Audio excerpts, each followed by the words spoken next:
Yes, because a lot has changed with the economy over the last year or so, and Quebec says it wants to be more autonomous and resilient.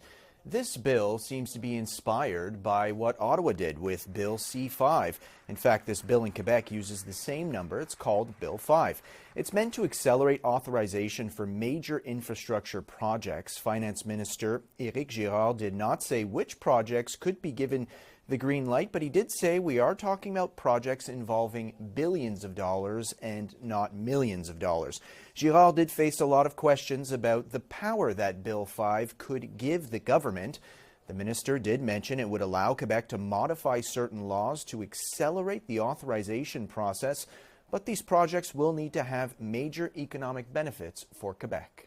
When you increase the speed of authorization, and you increase the previsibility of success, you are basically reducing uncertainty for the promoter and therefore increasing rate of return of the potential projects. If it's good for Canada, good for BC, good for Ontario, I don't see why Quebec shouldn't accelerate the realization of its strategic national project.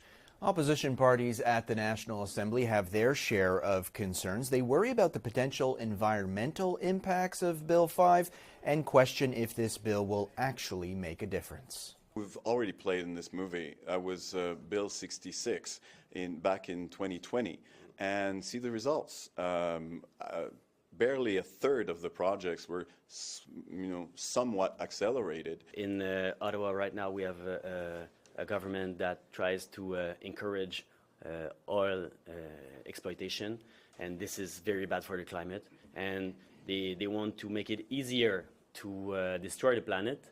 I think that Quebec's government should do completely otherwise. Actually, at this point, what I would say is don't touch anything anymore because everything is failing.